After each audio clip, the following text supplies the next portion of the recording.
بسم الله الرحمن الرحيم. الحمد لله والثناء لله والصلاة والسلام على رسول الله وبعد.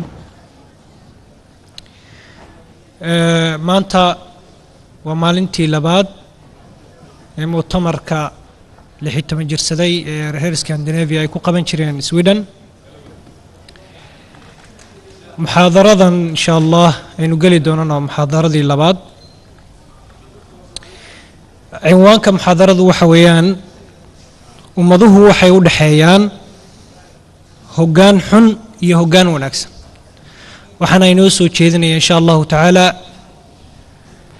الشيخ عبد الرحمن أبيض فليتفضل مشكورا.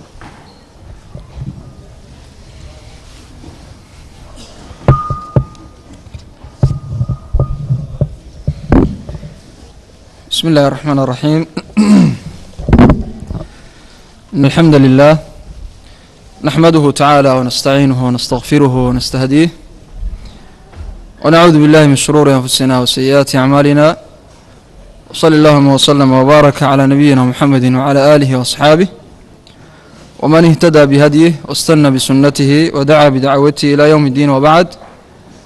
أيها الإخوة أيها الأخوات السلام عليكم ورحمة الله تعالى وبركاته. موضوع محاضرته وأسد الله شاقي وحكاها للدونا قيادة أما هقانك يسامين تأكلي هاي مصيرك ama meesha ay ku dambeeyaan ummaduhu. hoggaanku wuxuu ka mid yahay mawaadiicda dhibaatada ku haya ummadda Soomaaliyeed. waxaan aad u jeclaa intaanan muxaadarada bilaabin sawir nin walaalihii ii soo diray inaan dadka wada tusiyo oo dadku igala qayb galaan sawirkaas inta aanan ka hadlin mawduuca hoggaanka iyo saamaynta uu leeyahay. لكن مع الأسف صورك إلى ما داون كرتان لكن وحندين إحالين يا أمان إذن دير الدورة ما رب بدنا تكهر الدونتان إن شاء الله تعالى. صور كاسوح الليل هذا الصورة التي اهتز لها العالم. صور كي أدونكو ولقلقي شيء. صور كاسوح الصورة كوبان كبحنايا ومدى الصوماليات iyo hoggaan xumada haysata iyo midhihii ka dhashay. sawirkaasi wuxuu yahay ilmo yar oo Soomaaliyeed oo aad u macaluushan yani aad u gaajaysan qolfoof noqday taqriiban oo meel sidaa u fadhiya oo hadda waqtiga cuntaa ay ag joogto laakiin wali ilmahaasi uu noolay wali ilmahaasi waa nool yahay laakiin haadaasi waxay tawaqucaysaa ama filaysaa inuu ilmahani mar dhow dhaqdhaqaaqa joojin doono sidaa darteed marka ay indhaha iyo kaliyaha iyo ay marka urku jirta kala baxdo. sawirkan ninkii qaaday gaalka ahaa muddo bila kadib stress iyo depression iyo waxba ku dhacay. gaaladu marka qaarkood ma xamili karaan gaalada waqtigan joogta waxyaalo dad badan oo muslimiin ah oo islaam sheeganaya ay xamili karaan oo u dul qaadan karaan duruufaha adag iyo dagaalada iyo dhibka iyo marar badan dhiigga iyo waxa daadanaya waligiiba ma arkin. saadirteed marka waxa laga yaabaa inaanu u dul qaadan karin. ninkii sawirka qaaday waaba isdilay. sawirkaas dadka qaarkood waxay yiraahdaan waxa laga qaaday Suudaan oo ilmahaasi waa Suudaani laakiin sida dhabta ah waa Soomaali oo ninkii United Nations ka haysan jiray sagaashamadii Qutrus Qaali Masriga ahaa. sawirkaas wuxuu ka mid ahaa sawiradii yani loo adeegsaday markii la lahaa yani ciidamadii UNISOM tay waxa Soomaaliya hala keeno sawiradii la isticmaalay buu ka mid ahaa oo dadka يعني وحوي دولتها اللي وكعيني ولا لها وما تصاوب بأسن باجرت. صور كاسي وصور معروف هذا جوجل كات كوبا دواديلي كريس هذا عربي كلي يكون قرطه الصورة التي اهتز لها العالم. يسوقوا كمنان بيج كمنان صفحة وأدون كل يابي oo ilmo yaroo sabi ah oo nool weli oo nafti ku jirto laakiin haadii ka war sugayso intuu dhaqdhaqaaqa joojinayo ay ka cunayso waxa laga yaabaa istiraadaan waa sagaashanadii oo markii aad loo dhibaataysnaa laakiin hadda lafteeda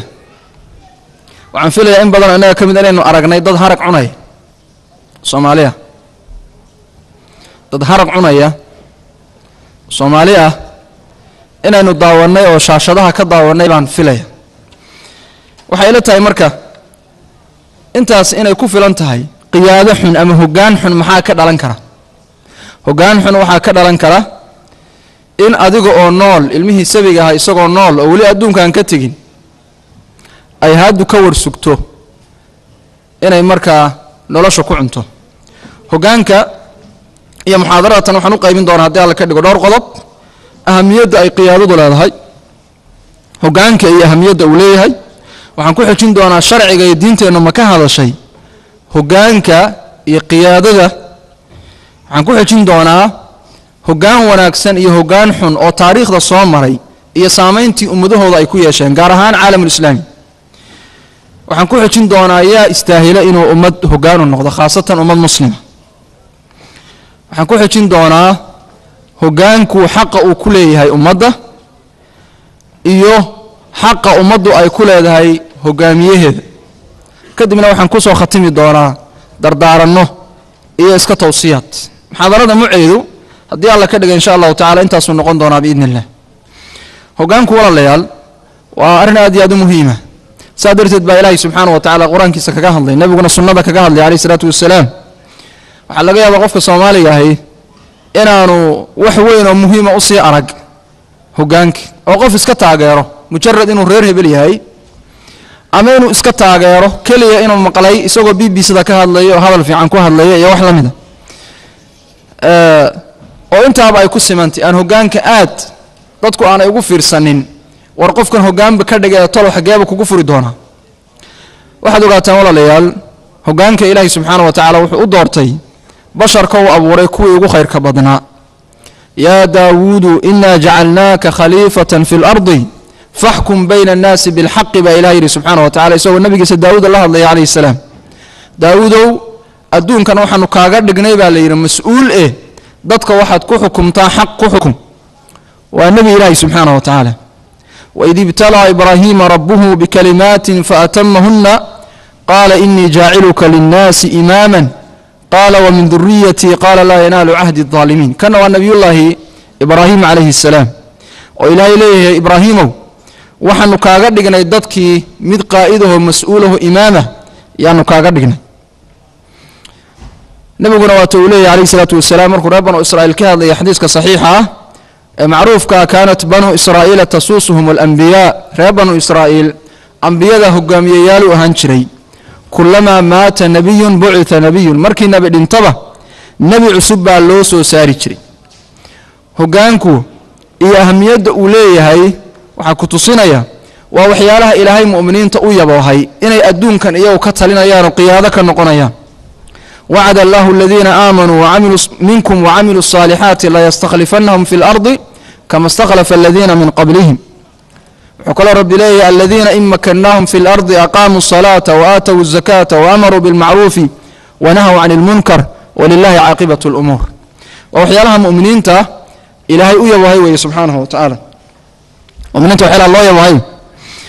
صادرت بعدر كيسا قيادة مركة أهمية دا إلهي والله ما دام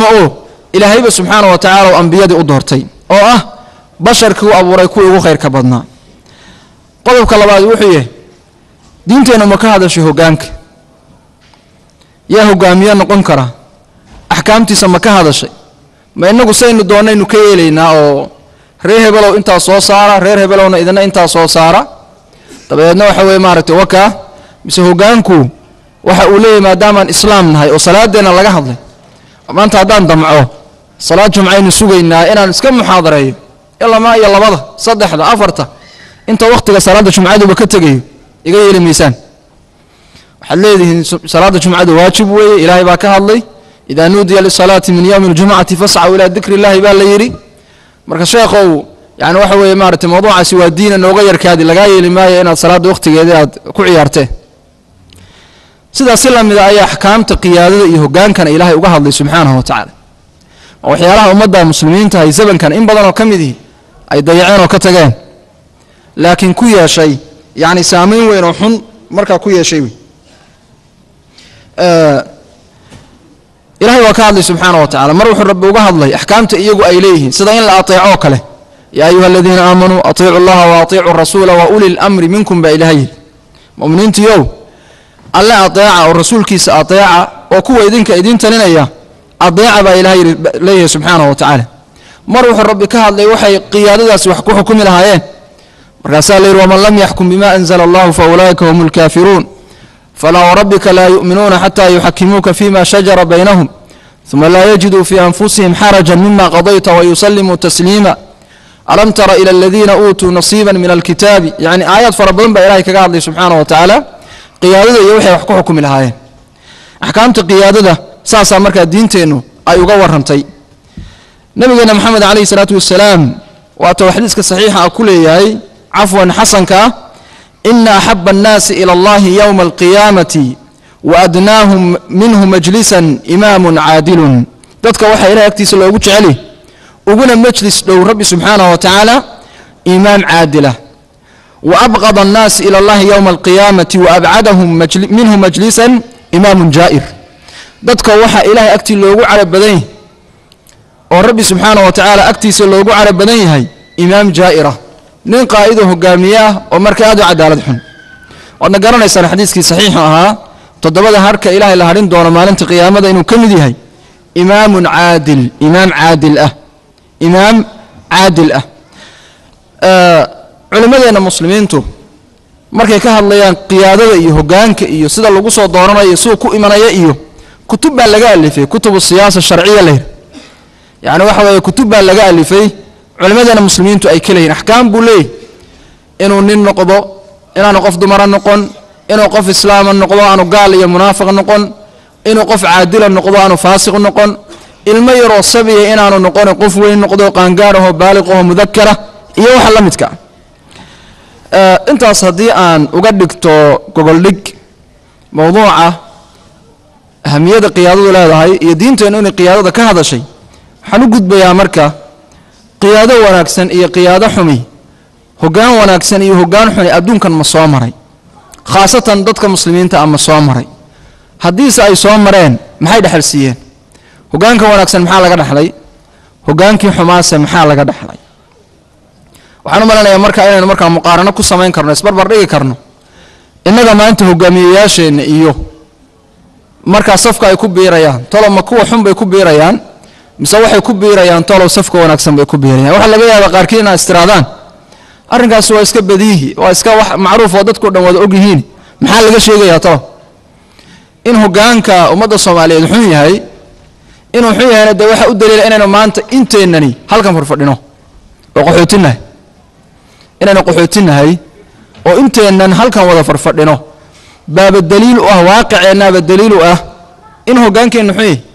haddii hogaankeennu wanaagsan yahay dee dhulkeenna kama inaan nimaadneen oo ma inaan soo qaxneen oo ma soo cararneen waxaa laga yaabaa marka qof kasta inuu istiraado marka shay saa isaga macruufa maxaa laga soo celcelinaya waxaa laga soo celinayaa oo loo u sheegaynaa iyadoo ay sidaa tahay ayaanay haddana weli inoo dhicin hogaankeenna xun iyo hogaankeenna khatarta ah yani waxa weeye maaragtay meesha uu nagu dambaysiin karo inay tahay meel aad u halisa taasaynan weli aad u fahmin markaasaynu weli qaarkeen durbaanu sii garaacaynaa dad aanay habboonayn in loo durbaantumo qiyaadada wanaagsan iyaga tusaalayaal aad u fudud baan ka bixinaya haddii alla ka dhiga insha allahu tacaala waxaa ka mid ah uguna horeeya nabigeena maxamed calayhi salaatu wasalaam saxaabadiisii sida abubakar cumar cuthmaan cali dadkii islaamka ummadda gaarsiiyey iyaga dabadood cumar ibn cabdilcasiis yani waxa weeye dadkii islaamka meelo fara badan gaarsiiyey dadkaasi waa namaadij wanaagsan oo qiyaadada fiicana qiyaadada xun ama hogaanka xun waa mawduuca innaga aadka inoo saameynaya yaan laba tusaale ka soo qaadaya insha allah aan rabo waliba inaan ku yar dheeraado tusaale wuxuu yahay waxaa laga yaabaa in badan innaga ka mid inaynu maqalnay xuruubu saliibiya duulaankii muslimiinta lagu soo qaaday oo dabadeedna baytulmaqdis lagaga qabsaday yani waxa weeye maaragtay inta duulaan lagu soo qaaday xuduud 500 qarnigii 500aad ee taariikhda hijriga ah oo muslimiintu awood badan leeyihiin jarmal iyo faransiis iyo ingiriis iswataa ha ugu awood badnaadeene ay intay ka soo duulaan dhulka sidaa u fog dooma soo raacaan caalamul islaami soo jiiraan ay markaa ubucdii muslimiinta yimaadaan oo markaa muslimiinta qabsadaan baytul maqdis ka qabsadaan saan sheegi doono 100,000 iyo 10,000 oo qof oo muslimiin ay ku laayaan muddo 200 oo sano ay haystaan 200 oo sano ay ku qaadato muslimiintu inay iska xoreeyaan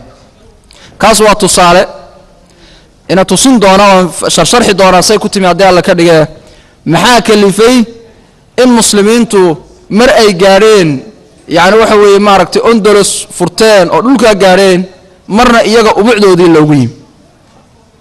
waxyaalaha ugu muhiimsan waxaa ka mid ah in arki doono hogaanka xun iyo hogaanka wanaagsan hogaan xumidu khatarta ay leedahay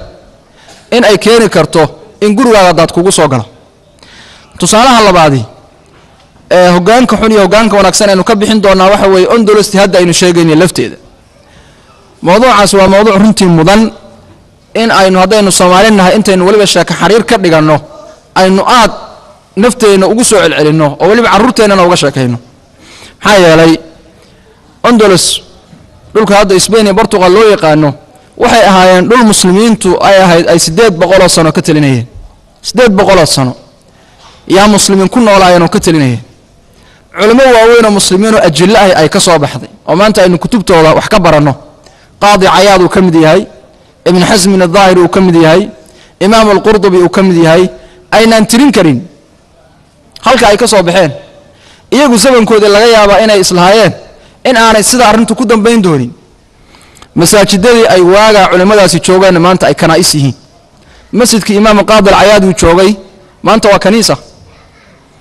hatta kaniisad loo siyaaxo tago loo maaragtay daawasho taga maahe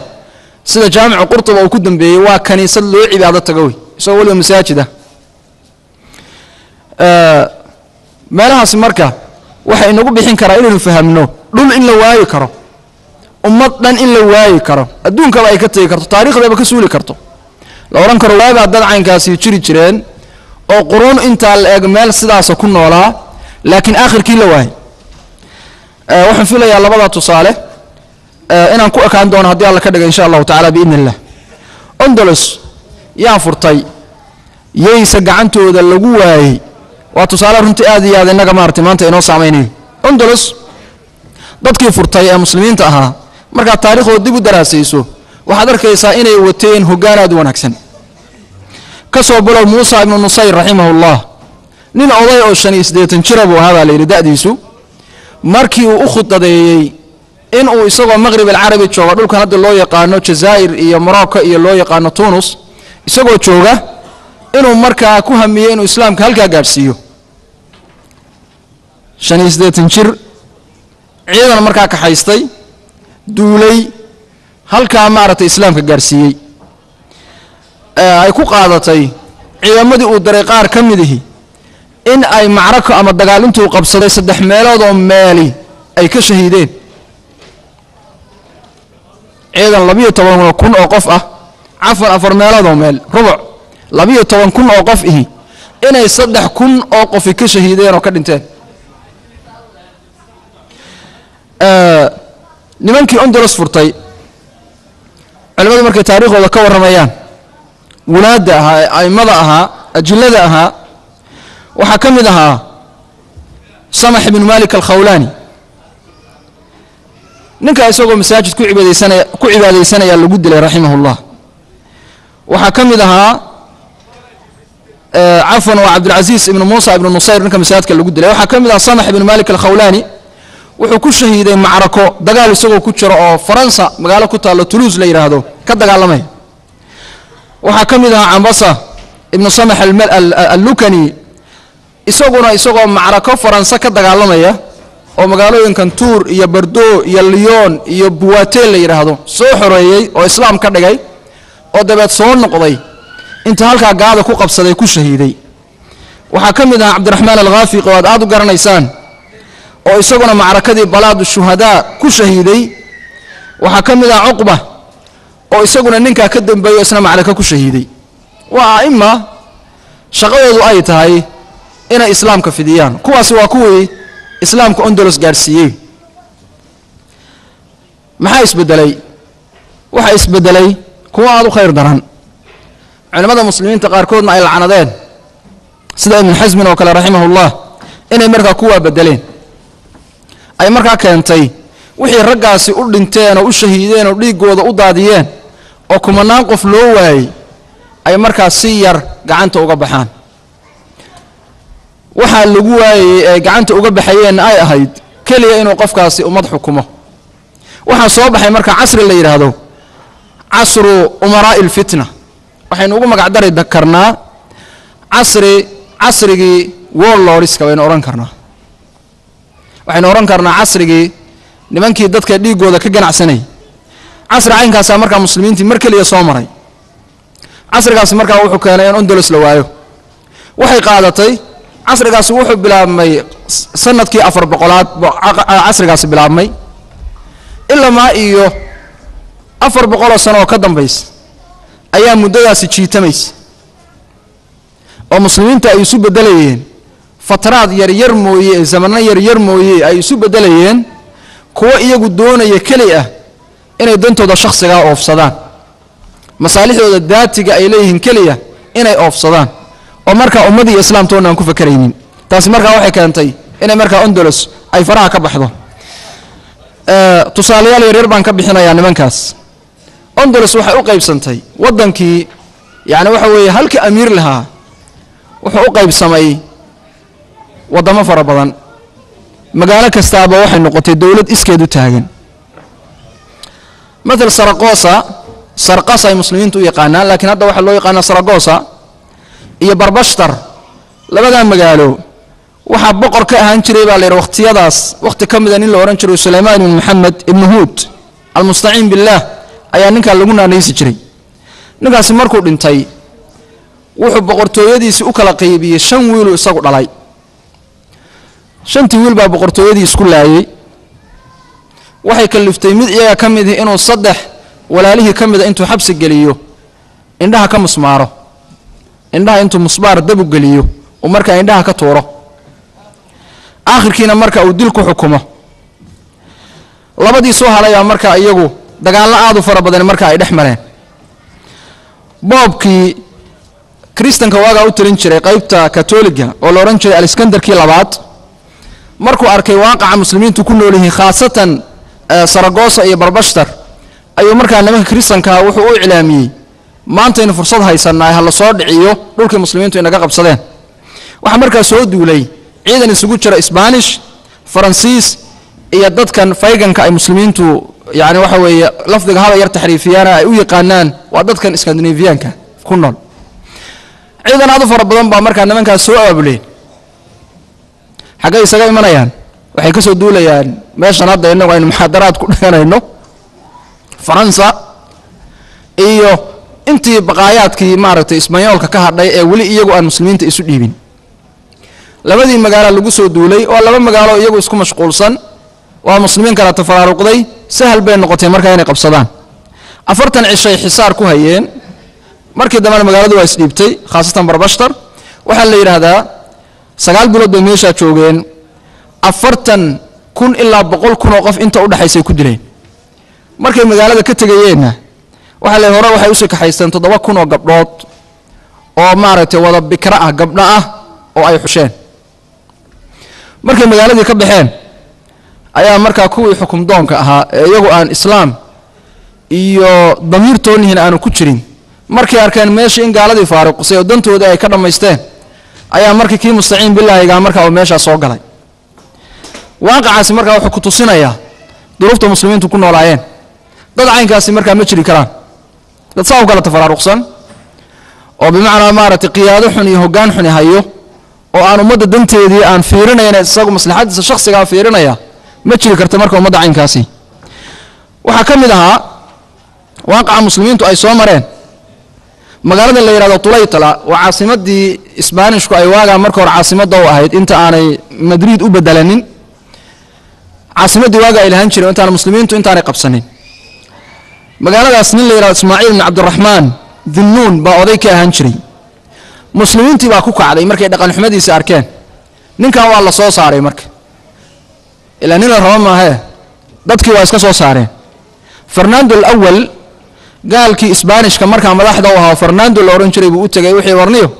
magaaladii baan rabaa inaad ii soo dhiciso waa la soo celiyey isagoo maaragtay saafihii gaaladu hareeraha ay kaga jiraan ayaa magaaladii tulaytila lagu soo celiyey si uu markaa meesha isagu uga taliyo madax uga noqdo dadkii mar labaad bay ku kaceen markaasaa la soo saaray markaasuu mar labaad isna wuxuu u tegey gaaladiibuu u tegey markaasuu yidhi markaan waxaan rabaa weliba inaad iigu dartaan tulaytila balansiya oo magaalada hadda balansiya loo yaqaano inaad iigu dartaan oo labadaba aad ii soo dhicisaan daraafada jirta weliba arrinta cajabta badana jirtaa balansiya waxaa markaa oday ka ah oo isaguna mid kale oo meesha maaragtay dowlad yar ka aasaastay madax ka ahaa wuxuu ahaa mid isaga odayga kan uu sadog u yahay warloolisnimadooda xidid xitaa ma taqaano qofku hadduu qiyaado xumadu yani waxa weeye maaragtay qabiil ma taqaano oo gobol ma taqaano oo dad ma taqaano oo wiil ma taqaano oo walad ma taqaano ma taqaano islaamnimo iskaba dhaaf waxaa la yidhi marka labada magaalo isku hermiyey sida mid dooro tii inanka uu sadoga u ahaa uu xukumayay buu doortay magaaladii baa markaa lagu duulay muslimiintii meeshaa joogay dee iskama dhicin karaan gaalo is wadatee iyagoo magaalo keliya waa isdhiibeen 3 shardi bayna dhigteen waxay dhigteen qofkii doonaya inuu magaaladan ka baxo in loo ogolaado kii doonaya inuu ku noolaadana in loo daayo isagoo markaa baad bixinaya oo qodob koowaad qodobka labaad jaamica weyn masaajidka weyn ee falansiya ku yaala inaan markaa kaniisad loo bedelin maxaa yeelay waxa dhacday magaalo qalmariya la yiraahdo Portugal ku taalo muslimiinta sidaas oo kale looga adkaado ay isu dhiibeen oo iyada lafteedu qiso runtii mu'lima ah iyagoo muslimiintu isdifaacay ayaa kii meesha ka talinaya gaaladii u tagay kadibna gaalada baa wafdi soo dirtay waxay muslimiintu ku yiraahdeen maxaa ka dagaalamaysaa ninka madaxdeedina anagu nala joogaa arrintaasi markaa waxay keentay niyad jab ilaa ninkii qaayidka haduu yani waxa kii la dagaalamay cadowga hoos galo khatar weeye markaa waa arrin musiiba magaaladii markaa gaaladii waxay ka bilaabeen in ay masaajidkeedii kaniisad markaba u bedelaan oo ay ajraastii waaweyneed markaa ay dul saaraan muslimiinta marka qisadaas ay og yihiin markaas la yiraahdo inaan masaajidkan kaniisad loo bedelo shardiga labaad shardiga saddexaadna yani maaragtay in muslimiinta loo amaan geliyo maalkooda iyo awlaadooda bimaana aan maaragtay laga dhicin laakiin shuruudaas dee looma oofina mar hadii laga adkaado yani waxa weeye maaragtay ilaahay baa quraan ku sheegay gaaladu la yarqubuna fi mu'minin illa wala dhimma gaalku hadii aanu awoodaada ka baqaynin balana ku ilaalin maayo yani waxa weeye maaragtay wuxuu xeerinaya male xuquuqul insaan baan jireynin yani maaragtay bani aadamnimo iyo insaaniyada iyo waxaan sheegayaan baan jirin qaanuun baan jiray waxa ma jirayaan martii laga adkaado si laga adkaaday taasi walaalayaal waxay dhaxalsiisay marka muslimiinta oo taariikh dheer waxay dhaxalsiisay qiyaadada caynkaasi markay soo martay waxay markaa dhaxalsiisay in markaa dhulka la waayo sidii maalinba magaalo loo waayay muslimiintu u daciifayeen kacdoonkii ugu dambeeyay muslimiintu sameeyaan wuxuu dhacay qarnigii 700aad waa intii yani waxa weeye maaragtay aan aad la isu dhiibin oo wadanka aan faraha laga saarin hal qarni ka hor baa kacdoonkii ugu dambeeyay muslimiintu ay sameeyeen kacdoonka dad akhridaan qisadiisa aad baad u naxaysaan dadkii waxay u adkaysan waxa lagu sameeyay waxa lagu soo rogay shuruud adag waxa lagu soo rogay iyadoo dhaqanka waaga jiray oo dumarku inay soo asturaan xataa kuwa gaaladu ayaa kuwa muslimiinta waxa lagu soo rogay inay iyagu isqaawiyaan oo gabadhu ay timaheeda iyo wajigeeda muujiso waxa lagu soo rogay in aanay dhar islaam qaadan karin magac islaamna la bixi karin waxa soo baxay maxaakimu taftiish wixii la oran jiray in qofku imma inuu gaaloobo iyo imma inuu la gubo wax uga dhaxeeya aan jirin dadkii markay dhibta u adkaysan waayeen ee markaa waxay ka sameeyeen magaalada qarnaada la oran jiray waxay ka sameeyeen kacdoon bay ka sameeyeen way awoodeysteen magaaladii bay qabsadeen markii magaaladii la qabsaday oo muslimiintu isu bahaysteen oo la isu yimid oo waliba ay u cidirsadeen yani maaragtay maqrib al-arabina u cidirsadeen oo ciidan islaamiga waliba u soo socdo ayaa markaa waxa soo baxday mas'aladii waligeed ba jirtay waxa la yiraahdo markaa waynu guuleysanay cadkan markaa soo kala qaybsanayna cadkan seebaynu u kala qaybsanaynaa marka xagee ka guulaysteen waxa weeye guul iyo aabbayatoona ma hayaan yacni waxa weye taasi markaa waxay keentay inay markiiba iskhilaafaan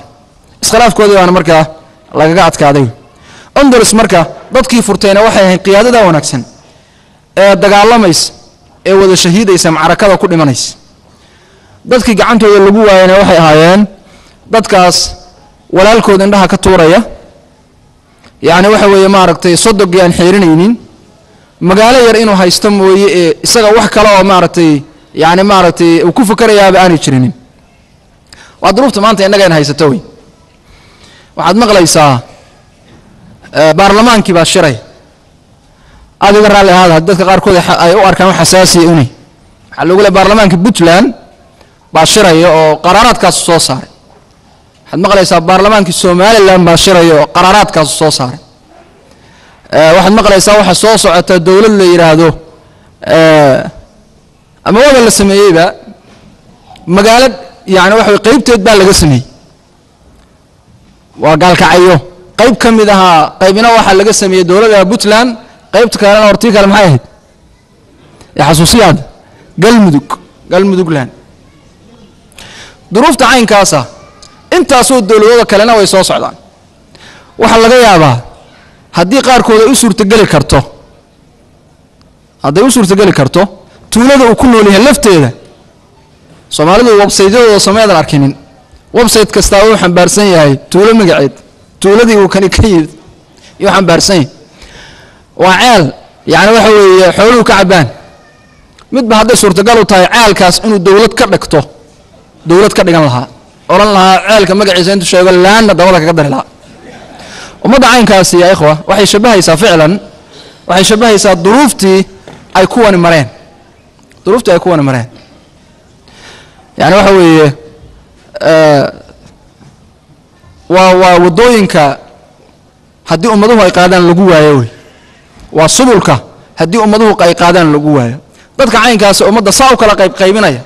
waa qiyaado iyo hoggaan way waa qiyaado iyo hoggaan wali la daba socdo way qiyaado iyo hoggaan wali la rabo way way hadaan la rabin la daba socnin may jireen way tusaalaha labaadi waa xuruub saliibiya muslimiintu يعني waxa weeye waxay ka dagaalameen 29 taariikhda hijriga markay ahayd waxay marayeen yani waxa weeye maartay Portugal iyo Spain bay marayeen marka laga hadlay xaq galbeedka dhinaca kale yani waxa weeye maartay boqortooyadii Furs bay baabiyeen tii Roomaanka Byzantiyaday tirtireen ama khatar aad u weyn geliyeen muslimiinta caynkaasa soo maray ahdi ah khaliifku intuu daruur arkay inuu yiri daruur yahay meesha doonto kuda oo adduunka kamida khayrkaaga anuun baa la ii keenayaa dadka caynka ahaa heerka gaari waxa soo martay muddo 200 sano taqriiban waa qarnigii 300 laga soo bilaabo qarnigii mufadalka markuu dhamaaday ilaa ma qarnigii 500 bartankiisii 200 sano taqriiban waxay soo mareen duruufaad iyo khatar duruuftaas oo kaliftay in marka laga qabsado Shaam oo dhan laga qabsado yaani maaragtay Allahumma sa'al Hijaaz in kamida Masar khatar gasho caalamul islaam marka tolo maxaa baaqi noqday baad isweydiinaysaa hadiiba u buucdiisi loo yim tolo maxaa kalifay oo su'aal maxaa kalifay tolo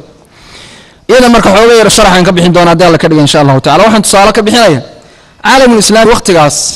sidee bay tolo ahayd duruuftiisa siyaasiga sabab xaalatu siyaasiga sidee bay ahayd Baghdad oo caasimadda muslimiinta waxa ka talinaya niman la oran jiray boohiyiin nabashi caabay ahaayeen caasimadii Baghdad ee khaliifka islaamku joogay suldaanka waqtiga ka talinayay wuxuu ahaa nin shiici ibn al-Athir rahimahullah markuu soo raray waqtiyadaas wixii dhacay wuxuu leeyahay ahdaati 350 وحيري وكتب الشيعة في بغداد بأمر معز الدولة على المساجد بلعن معاوية والخلفاء الثلاثة وحي شيعة كقران بويري الباب هذا مساجد هذا وحي كقران يقدار هذا مساجد هذا لعنة معاوية لعنة ضيو يا أبو بكر يا عمر يا عثمان يا خلفاء العباسيين بل وحو أمري صدح بقول يا لبيه كنتكي وسند كذب نمكن مركا يعني مارتي شيعي معز الدولة الأورنجري خليفة مسلمين مقعويال بمركها نين با oday oo talinayo awood leh wuxuu amray inay dadku xiraan dukaamadooda suuqyadoodana xiraan yaari maaragtay magaalada u soo baxaan dumarku dhar madmadow soo qaataan la barorto oo la qayliyo maxaa loo baroranayaa loo qaylinaya waxa loo baroranayaa loo qaylinaya Hussein ibn Ali radiyallahu anhu dilkiisi alxaasil waxay noqotay magaaladii Baghdad ee caasimadii muslimiintu meel ay shiica ka taliso Masar waxa ka talinayay nimankii la oran jiray Faatimiyiinta oo iyaguna shiica meesha la yiraahdo Bahrain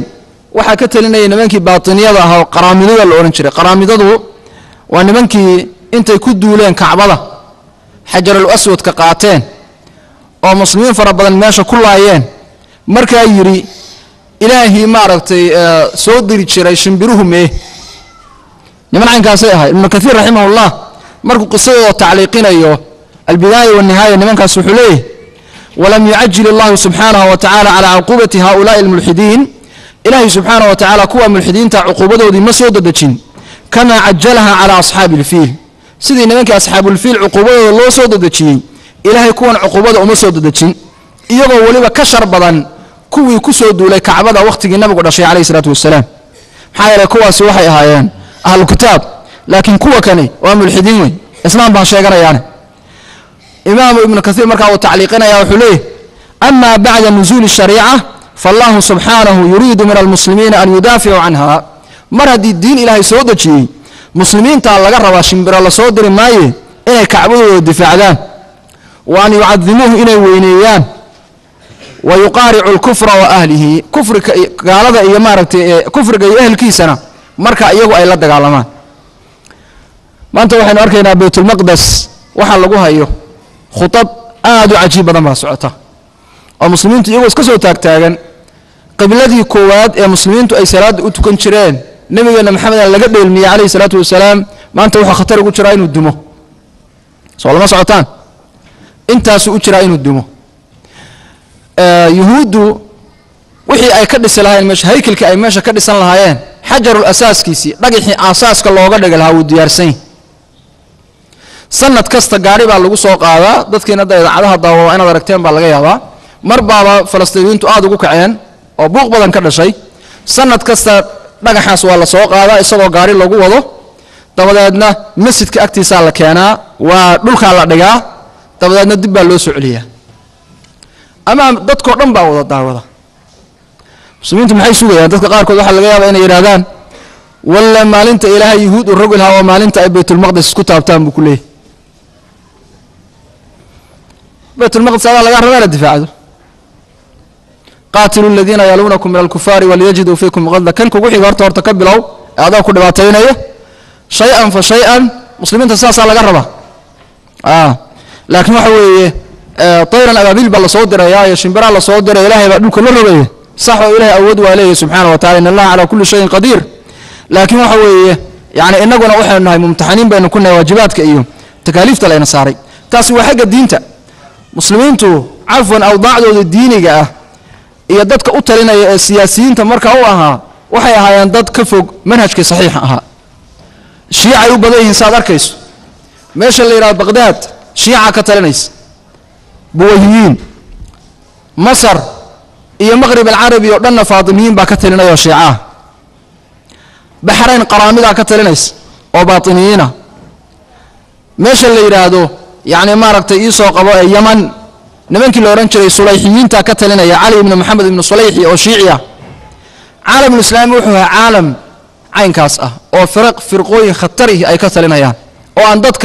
حق الدين تمرك اللي جاي أدير نحينين ظروف تمام أنت عالم الإسلام هاي ستوه كلوي وحكتلنا يا وحوي وعلمانيوي كوني فرق الله نسمها هذاني وحب الله جاي حتى يعني حيريان لكن عالم الإسلامي كوا كتلنا يا مانتا وعلمانيين وضد كان مذهب كان سكراليزم كأيو آتك أوقات عدعي أو إن دينتي الدولة لك السارة وحبلد قال نسيه إسلام بين صلات سدابة هاي حالة دودو مركل لقى هذا إسوافق جدا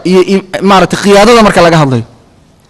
ضلهم بها أتليان أو فرقة الإنسانية لكن سابع طلعت استقرار كود سداها laba tusaalaan soo qaadaya haddii alla ka dhiga insha allahu tacaala. nimankii la odhan jiray faadimiyiinta haba xumaadaane waxaa khaliif u ahaa baa la yidhi wakhtiyadaas markii ay weliba soo duulayeen xuruuba salabiya bilaabmayso 495 ninkii la odhan jiray almustacli ninkaa waa la sumeeyey weliba idankiisaa sumeeyey alxaakim biamri illaah alaamir biaxkaam illah alaamir biaxkaam illaahi markuu odagii dilay oo xukumkii qaatay isna waa la dilay in adeerkiis baa dilay ibnu camihi markuu xukumka qabtayna isna waa la dilay taasi waa xagga khilaafada. darajada labaad ee wasaarada waxaa markaa wasiira alafdal in la odhan jiray alafdal waa la dilay waxaa lagu bedelay abaa cabdillaahina isna waa la dilay waxaa lagu bedelay alakmal. waa ummad saa isugu mashquulsan kursi kale eryanaysa. baqdaad oo meeshii labaad ee awoodda muslimiintu fadhidaya almustadhir billaah iskii buu u dhintay 512 markii taariikhdu ahayd almustarshid billaah baa lagu bedelay waa la dilay. kadibna waxaa lagu bedelay alraashid 3 sano hayay isna waa la dilay. awdaacda siyaasiga markaad eegtana sidaasay ahaayeen. waxaa jiray wakhtiyadaas niman intaba ka duwan oo dowlad salaajiqa la odhan jiray oo iyagu ahlu sunno ahaa aadu uga maaragtay damiir fiicnaa kuwan shiicada laakiin iyaga laftooda waxay ku aafaysnaayeen shaam bay meelo ka mida ka telinayeen khaasatan magaaladii la odhan jiray xalab. bal magaalada xalab la yidhaahdo keli ah nimankaa inta dhex martay dagaal iyo isdil bal aan wax yar ka idhaahdo. magaalada xalab la yidhaahdo waxaa lagu dilay nin la yidhaahdo taaj aan ka soo bilaabo mee taajka hortiisa boqor la odhan jiray malikshaah markii uu dhintay ayaa markaa waxaa iskhilaafay baa la yidhi isaga iyo yani waxa weye maaragtay inamadii uu ka tegaa markaa iskhilaafay. mid baa u adkaaday kursiga inta kale waa la laayey kii uu adkaaday baa adeerkii oo taaj la odhan jiray ku qabsaday. taaj kii baa ka takhallusay adeerkii odaygii adeerkii ahaa isaga laftiisii kuwa kii hore la dhashay baa markaa kursiga ku qabsaday markii inamadii meesha ka baxeen. yacni silsila mu'lim ah oo gaaraysa ilaa 9 nin oo muddo yar oo 7 sano ah 9 nin wax isdhalay adeerra isu ah ibnu cam isu ah ayaa magaalada xalab la yidhaahdo isku dilaya anaa ka talinaya wakhtigaasi waana wakhtigii xuruubu saliibiya taqriiban ay bilaabmeen. magaalada xalab inta aanay iyagu qabsanin waxaa laga yaabaa inay istiraado armaya khatar dee mushkiladu iyaga keliyata inta aanay iyagu qabsanin kuwii iyaga ugu horreeyey ninkii ugu horreeyey waxaa la odhan jiray baa la yidhi mucizu dawla thumaal ibnu saalix isaga iyo walaalkii oo maxamuud la odhan jiraa magaalada isku dilay. markaasay kala qaybsameen markay kala qaybsameen ayaa kii mucizu dawla ahaana wuxuu u tegay faadimiyiintii qaahiro joogtay awood siiya kana wuxuu u tegay bayzantiyada kristanka nimankii gaalada ahaa ayuu u tegoo yidhi awood ha la isiiyo markaasaa la islaayey. kii gaaladu ay maaragtay markaa awoodda siinayeen yaa markaa meesha u adkaaday. gaaladii waa iska laabteen magaalooyinka oo muslimiintu leeyihiin bay qabsadeen. ninkii baa markaa waxaa laga dalbay maxamuudka inta aanay salaajiqadu ka qabsanin waxaa laga dalbay in uu yani waxa weeye muslimiinta gacan siiyo. bal hadda u fiirsada wuxuu yidhi markaa wa ama aruumu faqad haadantuhum mudda nimankaa gaalada ad iga dalbaysaan in aan la dagaalamo nimanka heshiis baa naga dhexeeya wa acطaytuhum waladii ilmahaygii wiilashaydii mid ka midaa na siiyey rahiinatan inuu maaragtay u raaman yahay darteed. wiilashaydii mid ka mida gaaladan aad leedihiin la dagaalan wiilashaydii mid ka mida ayaa maaragtay rahmanba waxaa laga yaabaa dee qaar badan oo caalamulislaami innagu maanta aan la yaabannahay aan isleenahay war waxa kane da wax ka badane dadku markay nimanka xamanayaan waxa la yidhahdaa sir baa laga hayaa baa la yidhahdaa caynkaa soo ma waxaana wax ka badana sir baa nimanka laga haya